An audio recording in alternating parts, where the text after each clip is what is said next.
Bonjour à toutes et à tous. Merci de nous rejoindre sur l'ORTB pour les informations de la mi-journée. Toutes nos excuses pour le retard accusé dans le démarrage de cette édition. Voici le sommaire du journal.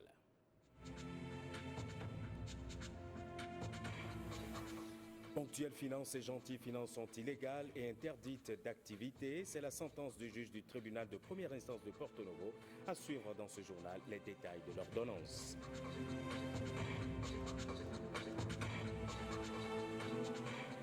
Quelle solution pour l'emploi des jeunes ruraux en Afrique de l'Ouest? Le réseau des organisations paysannes et des producteurs opte pour l'agriculture. Ils sont en séance à Cotonou.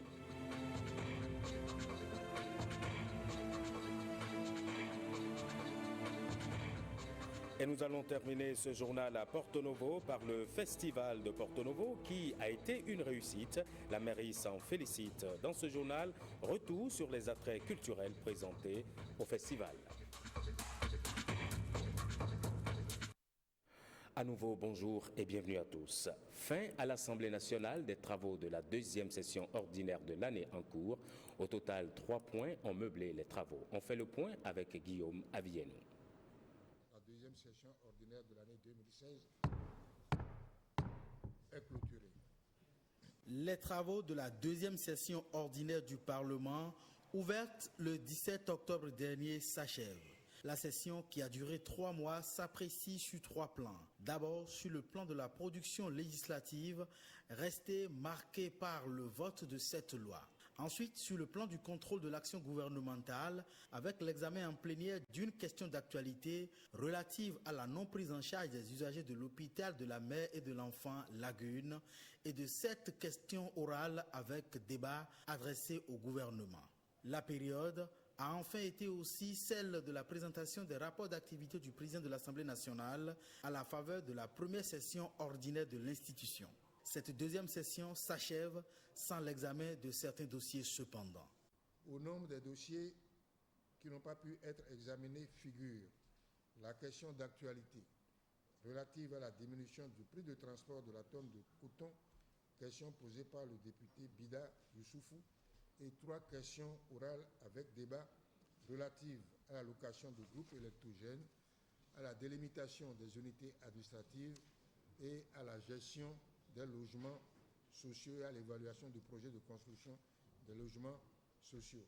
Nous avons décidé, comme nous sommes en fin de session, de reporter ces questions-là à notre prochaine séance de questions orales qui se déroulera soit à la rentrée, soit au cours d'une session extraordinaire si nous décidions de l'opportunité d'une session ordinaire par la suite. Les députés devraient se retrouver en avril prochain pour l'ouverture de la première session ordinaire du Parlement au titre de 2017, sauf convocation du président de l'institution pour une session ou des sessions extraordinaires. L'Union européenne et le groupe des États ACP évaluent leur accord de coopération. En attendant la rencontre des ordonnateurs nationaux et régionaux du Fonds européen de développement pour l'Afrique de l'Ouest, un forum des cadres se tient à Cotonou. Il s'agit d'une réunion préparatoire qui va favoriser les échanges entre pays membres. Héloïse Winanton, Jules Kweikou. Le partenariat UE-ACP part sur de bons pieds cette année 2017. Cette rencontre de Cotonou, qui regroupe les hauts fonctionnaires des pays de l'Afrique, des Caraïbes et Pacifique, ouvre la voie à la grande réunion des ordonnateurs nationaux et régionaux du Fonds européen de développement qui se tiendra les 19 et 20 janvier prochains.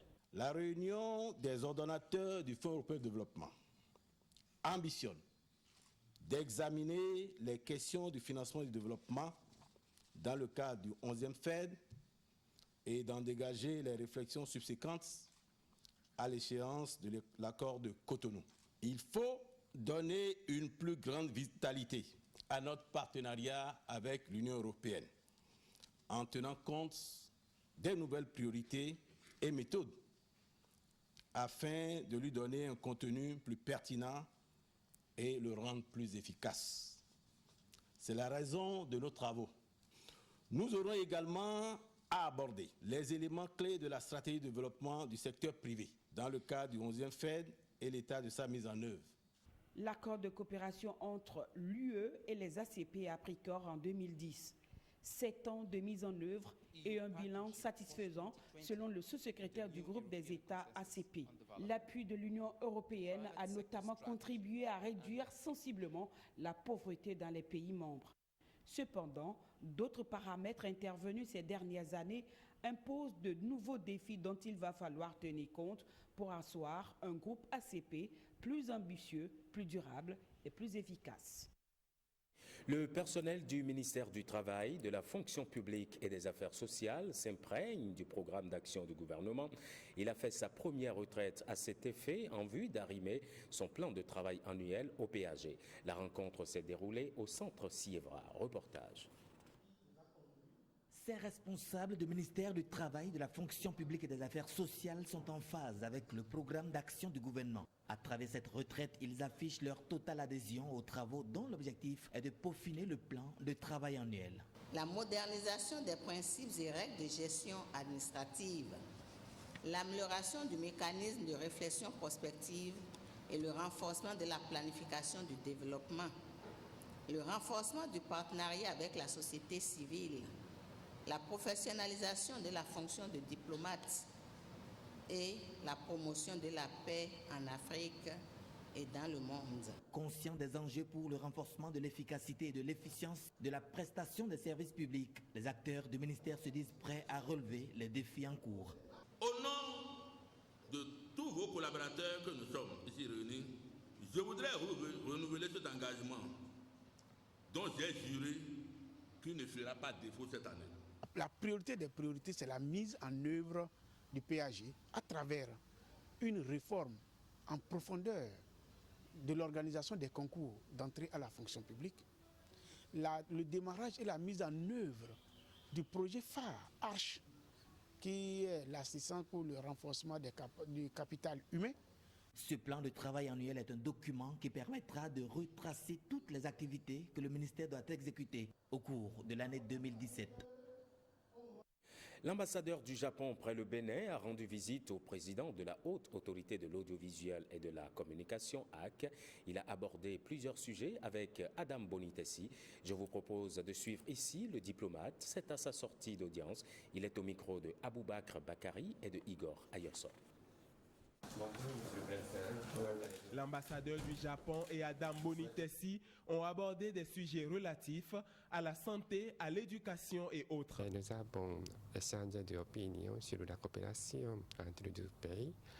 Par exemple, dans le secteur de la santé et l'éducation, l'hôpital, nous sommes en train de construire l'hôpital Arada. Et deuxième phase, nous allons encore commencer au mois de mars pendant 5 ans. Nous allons encore continuer à former les producteurs de pisciculture. Le rôle de la haute autorité de l'audiovisuel et de la communication dans le système démocratique du Bénin n'a pas été occulté. HAC est très importante pour la liberté d'explication. C'est très important pour la démocratie. Des projets visant l'amélioration des conditions de vie des populations seront bientôt une réalité, selon le diplomate japonais. Ponctuelle Finance et Gentil Finance sont deux structures financières. Elles sont illégales et sont désormais interdites d'activité. C'est la sentence du juge du tribunal de première instance de Porto Novo. Et suite à cette sentence, l'Agence nationale de surveillance des systèmes financiers décentralisés a procédé à leur fermeture. C'était vendredi dernier. Emilienne Fayomi pour plus de précisions. Plus de structures illégales dans le système financier décentralisé. L'Agence nationale de surveillance des SFD s'emploie à un nettoyage systématique sur toute l'étendue du territoire. Sur une ordonnance délivrée en décembre dernier, les agents de l'agence ont procédé à la fermeture de 2 structures illégales ce vendredi 13 janvier. Nous sommes ici à Wando. Ponctuelle Finance est implantée avec une autorisation fictive. Structure de microfinance, elle s'occupe de l'épargne l'épargne, octroi des crédits et autres activités connexes. Le contrôle de cette matinée a fait récupérer les registres, les unités informatiques des collectes de données, fiches de recettes, d'inscription et autres documents administratifs. Quant à la seconde structure dénommée Gentil Finance, elle est créée par le regroupement volontaire pour l'assistance des personnes déshéritées. Elle s'est inscrite dans plusieurs activités: l'épargne, la tontine, l'octroi de crédit, transfert d'argent, crédit association, crédit dit d'opportunité. L'opération a conduit à récupérer les carnets, les différents registres et pour finir, la fermeture des locaux. Les usagers retrouvés ne pouvaient s'en prendre qu'à eux-mêmes.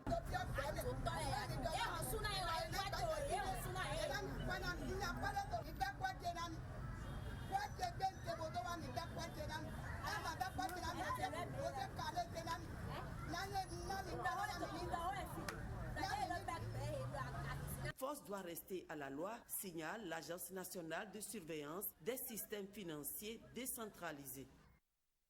C'est le Bénin qui va abriter le Centre d'information et de coordination du système d'échange d'énergie électrique ouest-africaine. C'est un véritable marché régional de l'électricité. Les travaux de construction du dit centre ont été lancés hier. Moussesla Sarouaimon, Rachidat Biomaman, reportage. Sur cette maquette, une vue d'ensemble de ce que sera le Centre d'information et de coordination du système d'échange d'énergie électrique ouest-africain au terme du délai d'exécution de 3 ans du projet. Il est situé à Abomey-Calavi sur une superficie de 4 hectares et va coûter environ 20 milliards de francs CFA. L'infrastructure qui sera bâtie sur ce site est composée de 3 grands ensembles. Le CIC, à proprement parler, bâti sur 1450 mètres carrés et comprenant une salle de contrôle et de commande et 4 salles de serveurs. La partie administrative, bâtie elle aussi sur 1450 mètres carrés, abritera le secrétariat général du WAP. Et enfin, un espace technique et divers bâtiments de sécurité et de services bâtis sur 2000 mètres carrés. L'accès à l'électricité des 15 pays membres de l'institution sera bientôt une réalité. Les chefs d'État et de gouvernement de la CEDEAO reconnaissent l'importance capitale de l'énergie électrique. C'est pour ça qu'ils ont établi une architecture spéciale. Il s'agit de régulariser et de suivre d'heure en heure, de jour en jour, les différentes informations qu'il y a sur le marché interconnecté de la CEDEAO. Le financement du projet est en partie assuré par l'Union européenne. Les travaux ainsi lancés permettront à Abomey-Calavi d'être dans 36 mois le carrefour du marché régional de l'électricité. C'est parti pour la première édition du concours de l'innovation organisé par l'Agence béninoise de validation des résultats de recherche et d'innovation technique. Ce concours vise à promouvoir la culture de l'innovation. Le meilleur compétiteur sera primé demain. Jean-Claude James, Augustin Baudou. Les portes de la première édition du concours de l'innovation sont ainsi ouvertes. En compétition, de jeunes Béninois dont le savoir-faire dans 3 domaines sera apprécié. Nous sommes dans un pays en voie de développement. Nous avons des résultats de recherche non valorisés, que ce soit au niveau des structures, au niveau des universités, mais également au niveau des structures non universitaires. Nous avons 3 catégories dans le cadre de ce concours. Vous avez la catégorie emballage. Le deuxième domaine concerne les énergies renouvelables. Troisième domaine, c'est les équipements de transformation. Mais si ces innovations ne sont pas connues par les autorités, par les populations, nous allons toujours rester dans notre sous-développement. À cela, il faut ajouter que sur le plan institutionnel, nous nous sommes engagés, et ça va commencer dès cette année, à réunir un peu toutes les structures qui traitent de la problématique recherche au Bénin. Les participants se disent prêts pour relever le défi. Nous avons décidé de participer à cette exposition pour montrer ce que le Béninois peut faire en réponse aux sachets plastiques. Une proposition d'emballage en papier biodégradable. Le produit, c'est le gari. Donc c'est par rapport à l'emballage. Nous avons conditionné le gari dans un sachet, puis nous avons mis ça dans un carton. À travers ce concours, le ministère de la Recherche scientifique entend promouvoir la culture de l'innovation en vue d'un développement durable. La population doit être plus exigeante en ce qui concerne les redditions de comptes. La coopération suisse et l'ambassade du Royaume de la Belgique offrent l'occasion aux citoyens béninois de bien jouer ce rôle. Elles ont mis en place le programme Redevabilité qui a été officiellement lancé à Cotonou. On fait le point avec Patrick Benou et Jean-Claude James. Le programme Redevabilité lancé, gouvernants et gouvernés sont désormais investis d'une mission. Libérer les perspectives de développement, de la corruption, de la violation des droits de l'homme et autres fléaux. Le programme Redevabilité vise à créer un environnement où les organisations de la société civile, les citoyens et les médias, dont l'importance vient encore d'être soulignée, interagissent avec les pouvoirs publics pour offrir les meilleurs services de base aux populations. Contribuer à renforcer l'édification de la citoyenneté au Bénin, c'est à cet objectif que les organisations et institutions béninoises, avec l'appui de la coopération suisse et de l'ambassade du Royaume de Belgique et d'autres partenaires actifs dans le secteur, voudraient s'y atteler. Ainsi, le programme Redevabilité, dans sa première phase, vise un appui sous forme de contribution au plan stratégique de 3 organisations fêtières nationales, la Maison de la Société Civile, le réseau Social Watch Bénin, la Fédération des radios communautaires et assimilées du Bénin, FERCAB. Coût global du programme, environ 11 milliards de francs CFA. Le représentant de la HAC, en procédant au lancement du programme, a rassuré les parties prenantes. Je voudrais vous rassurer qu'aujourd'hui, plus qu'hier encore, les conditions sont remplies et l'environnement au Bénin favorable. 2016-2019, c'est la durée de vie de la première phase de ce programme qui, à terme, doit contribuer à la réduction de la pauvreté et à la création de richesses. Amnesty International Bénin plaide pour que l'abolition de la peine de mort soit traduite dans les faits au Bénin. Avec le rapport intitulé « Bénin, des vies en suspens, le sort incertain des derniers condamnés à mort », les membres de Amnesty International Bénin invitent les autorités à se pencher sur le sort de certains condamnés qui ne savent plus à quel saint se vouer. Brice Thibodeau, Jean-Claude James. Le Bénin reste l'un des 104 pays du monde qui ont aboli la peine de mort pour tous les crimes. Une avancée dans la lutte pour le respect des droits humains. Les militants et le personnel d'Amnesty International Bénin sont très honorés par votre présence à l'activité de ce jour qui célèbre la mort définitive de la peine de mort dans notre cher pays, le Bénin. Pour Amnesty International, l'abolition de la peine de mort au Bénin constitue une grande victoire des droits humains. Malgré cette victoire, des efforts restent à faire. Et ce rapport intitulé « Bénin, des vies en suspens, le sort incertain des derniers condamnés à mort » qui fait un zoom sur la situation de 14 condamnés constitue un outil de plaidoyer. La plupart ont été condamnés en 98, c'est-à-dire que ça va faire presque 20 ans qu'ils sont en détention aujourd'hui. Et ce qui leur fait le plus de mal, le message qui revenait le plus souvent dans leur bouche, c'était cet état d'incertitude dans lequel ils sont aujourd'hui. Notre plaidoyer reste entier parce qu'il s'agit des vies humaines et pendant que nous prenons tout notre temps dans les procédures administratives entre le gouvernement et le législateur, il y a donc ces personnes qui sont toujours à mistreter et qui nous disent chaque jour, en nous regardant dans les yeux, l'attente de la mort est encore plus meurtrière que la mort elle-même. Plusieurs autres, comme Maître Alapini et les parents des condamnés, ont associé leur voix à ce cri de cœur. Tout ceci en présence du président de la Commission des lois à l'Assemblée nationale. Parlons à présent santé dans ce journal avec le Soroptimis International Club de Cotonou doyen qui sensibilise les femmes dans la lutte contre le cancer de sein. Il a organisé hier une campagne d'autopalpation des seins à Ouida. Les détails avec Alexis Segbemont et Jérôme Ongbo.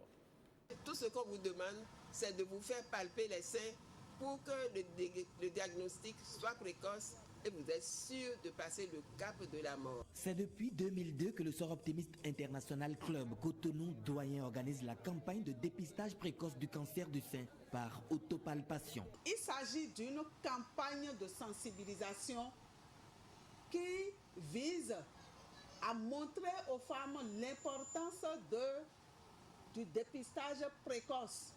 Je peux dire, peut-être avec un peu d'exagération, que toutes les femmes sont prédisposées et qu'il vaut mieux se faire dépister très tôt, de manière précoce donc, et ne pas atteindre les phases qui emmènent là où on ne veut pas aller. Selon les médecins, le cancer est la première maladie de la femme. Les responsables regrettent que par ignorance, cette maladie qui commençait avec les femmes à l'âge de 45 ans soit aujourd'hui contractée par les jeunes. Nous étions ici déjà il y a 2 semaines avant de faire cette séance-ci qui est la séance de lancement. Et j'ai eu à découvrir le cancer du sein chez une femme de 30 ans. C'est grave. Et ailleurs, j'en ai eu de 32 ans.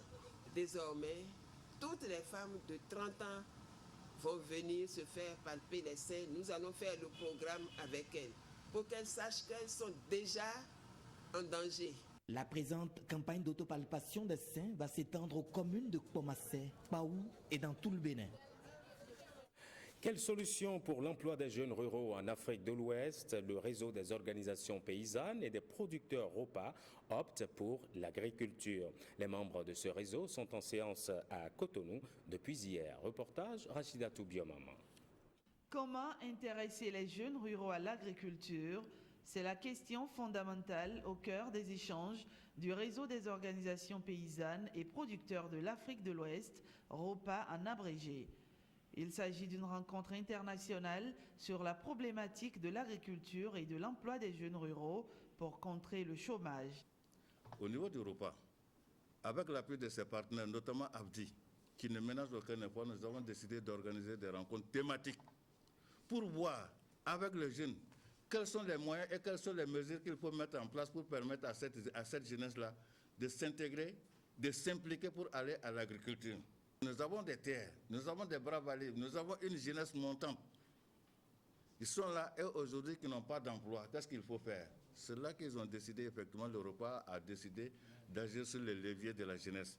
De fait, le ministère en charge de l'agriculture au Bénin est déjà sur cette lancée. Nous avons un potentiel pour nourrir le monde de demain. Pour nourrir le monde de demain, il faudra compter sur l'Afrique. Et certains ont bien compris au point où ils courent pour s'accaparer un peu de nos terres. De toutes les façons, vous pouvez vous rassurer, vous êtes sur un terrain conquis. Conquis parce que pour le Bénin, l'agriculture est mise au cœur de notre stratégie pour les 5 prochaines années, le PAG. Et d'après les chiffres qui sont dans notre document pour cette période, c'est le secteur dont il est attendu le plus de création d'emplois, notamment 150 000, d'après le programme d'action du gouvernement. Outre le Bénin, plusieurs pays prennent part à ces assises qui vont durer 2 jours, entre autres le Togo, le Burkina Faso et la France. Atelier d'échange pour la promotion des technologies d'une agriculture intelligente face au climat. La rencontre a démarré hier à l'Infosec. C'était en présence du ministre de l'Agriculture, de l'Élevage et de la Pêche. Blaise Adampo, Augustin Baudou. Le climat change. L'agriculture doit s'adapter. Pour cela, il importe d'intégrer de nouvelles technologies pour faire face aux aléas climatiques. D'où le but du présent atelier qui vise la promotion de nouvelles pratiques pour une agriculture intelligente face au climat. Cet atelier d'échange va faire l'inventaire des bonnes pratiques et technologies relatives à l'approche de l'agriculture adaptée au changement climatique et mise en œuvre par les différents acteurs sur le terrain en vue de les capitaliser et d'en faciliter le transfert à une plus large échelle vers les utilisateurs finaux. Le présent atelier vise à promouvoir les échanges de connaissances et le transfert de technologies et pratiques entre les chercheurs et les producteurs dans le contexte de l'agriculture intelligente face au climat. La rencontre se tiendra sur 2 jours.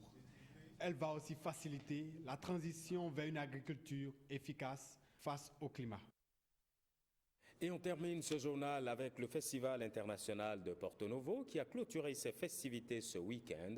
Plusieurs attraits touristiques et culturels ont meublé le festival. On fait le point avec Guillaume Avieno. Des taxis canans, les ancêtres des motos-taximènes, en plein défilé pour le carnaval de Porto Novo. L'événement clôture les 10 jours du Festival international des arts et cultures de la ville. Ce carnaval qui rappelle celui de Rio au Brésil a mobilisé 400 masques et gongon ou revenants, plusieurs centaines de zangbetor gardiens de nuit, un héritage du fondateur du royaume de Porto Novo et bien d'autres divinités, cela pour traduire dans les faits la diversité culturelle des habitants de la cité des Aïnovi. Cette édition est une très belle réussite. Réussite par la programmation et le public toujours plus nombreux et avec lequel l'échange fut particulièrement riche, fécond et même participatif. Une satisfaction des organisateurs du festival qui en est à sa toute première édition, gage du génie des Porto-Noviennes et Porto-Noviens. Nous venons de poser le premier pas avec ses hauts et ses bas. C'est le lieu de lancer un appel à toutes les filles et fils de Porto Novo et pourquoi pas du Bénin, pour qu'ensemble nous puissions faire de ce festival un événement d'envergure internationale. Les autorités de la ville souhaitent que les témoins de l'événement fassent l'écho de la première édition du Festival international de Porto Novo jusqu'à l'organisation de la prochaine édition. Ainsi se referme cette édition. Merci à toutes et à tous de l'avoir suivi. Bonne suite des programmes sur l'ORTB.